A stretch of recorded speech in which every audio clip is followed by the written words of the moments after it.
The question I have for you is, how do you go from being the chef of one restaurant to a restaurateur of 6 restaurants? Everything that we have done, even till this day, is happened completely organically.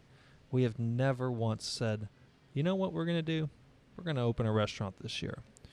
The Lodge would probably be the exception, right? Your first restaurant. Yeah. The second location, somebody called us, said, hey, we got this location. You should come take a look at it. We were 4 years into it. We were doing well. We said, so it's always happened organically. But the second part is we've always felt that up to a certain point, I guess. Yeah. But I guess there's still something to be said. It's accurate. Is that we've always just tried to open restaurants that, A, we wanted to eat at that the market didn't have, and trying to fill a void. So if you look at Bin 555, it was a small plates wine bar that we opened, I think, in 2006.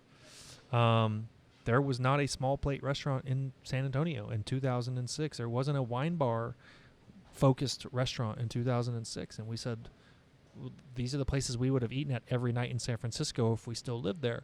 So we opened it.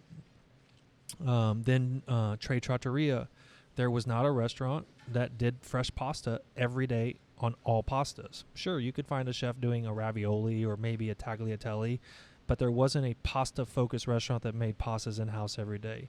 And really, I always tell the story that I opened that restaurant because I wanted a good linguine and clams. Okay. Is there ego involved in that comment? Yeah, I guess it could be looked at that way, but it was just a simple, that was my... You couldn't find it, so you knew there was a void. That was my truth at the time. Two Brothers Barbecue Market, we didn't feel like there was a Central Texas, or not Central Texas, more South Texas, Luling and Lockhart style barbecue place in San Antonio at the time. And so we didn't open Two Brothers Barbecue to be chefy. We wanted just a kick-ass barbecue joint. Shuck Shack, there was no lobster roll in San Antonio available every day. Andrew Weissman did one at the Sandbar, but it wasn't available every single day. So, for us, it was just kind of like, what are the type of things that we like to eat? And then it would be, range is a great example. I never sought to do a steakhouse on the Riverwalk. They called us, and after Luke left, and said, hey, we got this great spot. You want to come take a look at it? We looked at it. We're like, it's impressive. Okay, what's the deal look like? Okay, let's negotiate this. Let's look at it. Second generation spot. Yep. It's all happened organically. So the big thing I pull from that last tear you went on, as far as a lot of people will say, you got to do what you love or else you won't have the endurance to show up every day. And other people say you got to give the market what it needs, because you can't just expect the people everybody else to like what you like. But what you're saying is you got to, almost like a Venn diagram, you got to overlap the two circles, and you got to find out when what I love also is what the market needs. Did I hear that right? Yeah, I think there's something to be said about that. Okay. And I don't know that the way I'm doing it's the right way. It probably would be a lot smarter for me just to keep opening barbecue restaurants. Yeah.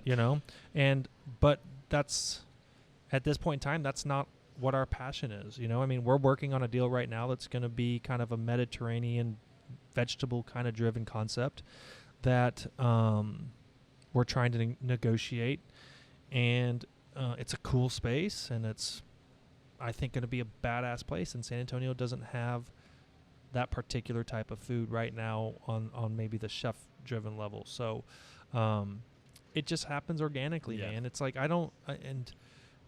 I just try to roll with it. Yeah. And maybe, we always kind of like, man, is this how we're going to live our lives for the next 5 years? But, and maybe that's how my grandma ended up doing it until her 90s, is that she's like, all right, well, I'm just going to do it, because this is what I'm doing and I'm okay with it. So we're constantly trying to evaluate that and have some self-reflection. But at the end of the day, the snowball's going down the mountain and we can't stop it, so we just got to kind of roll with it. Yeah, there's 3 things I want to definitely talk about before we go into the speed round. The first is I want to understand what the secret to operating and scaling organically is.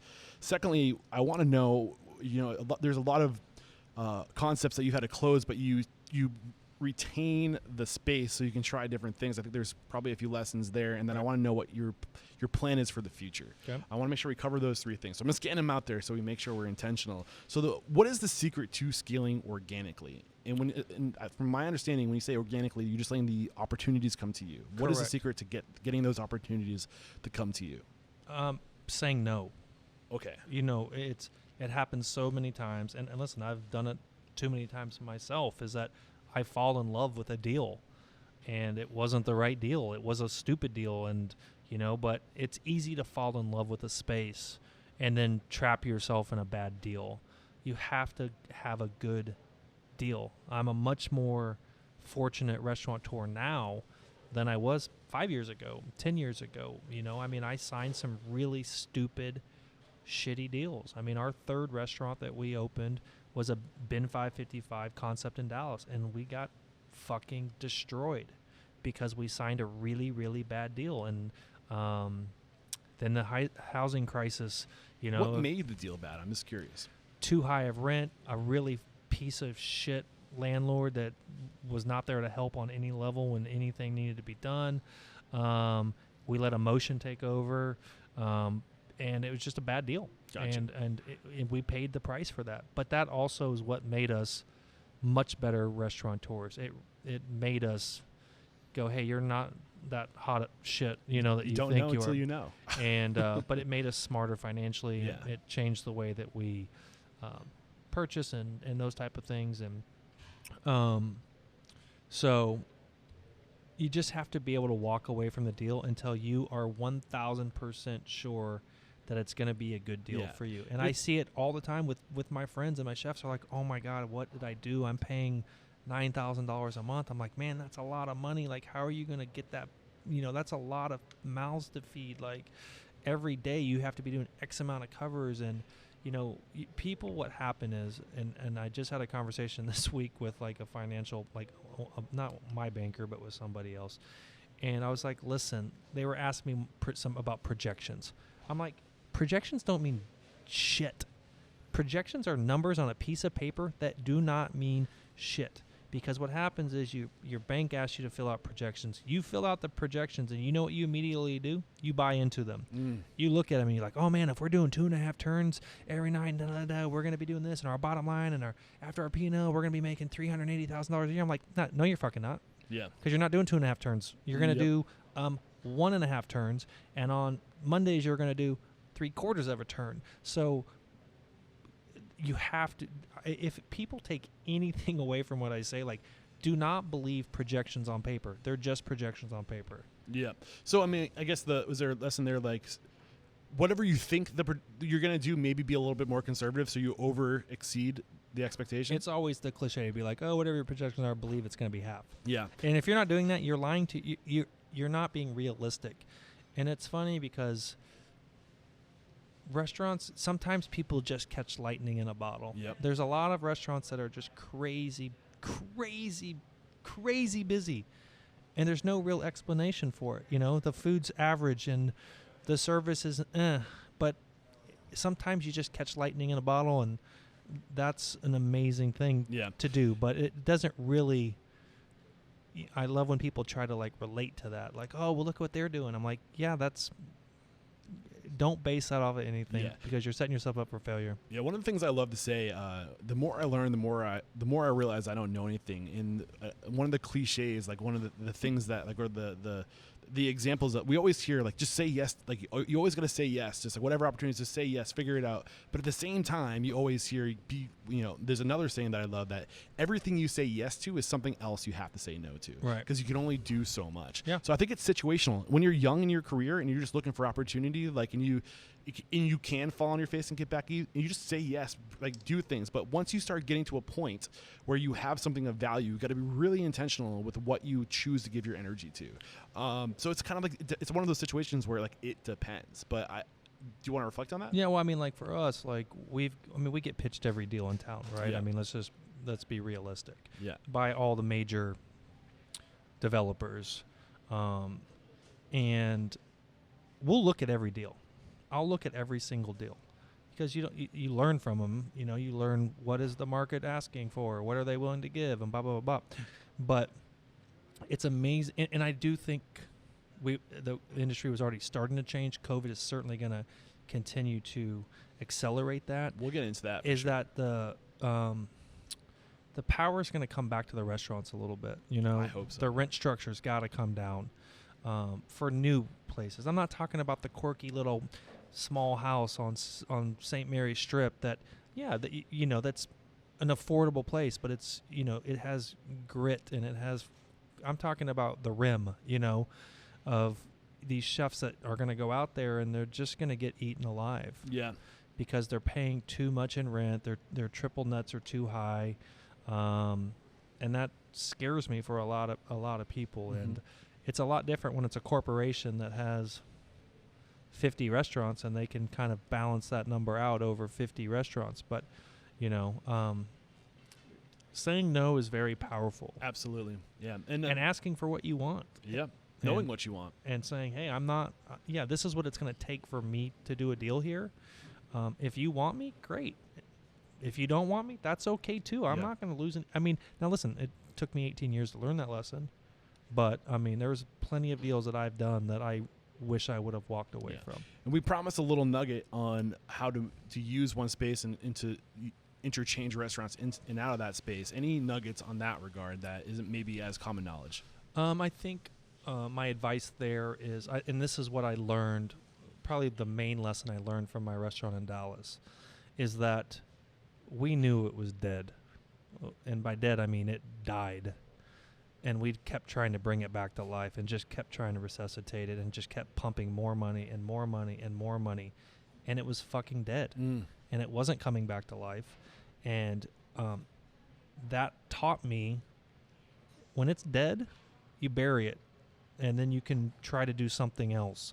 Because you have a better chance of surviving as a different concept as you do as the one that's already dead.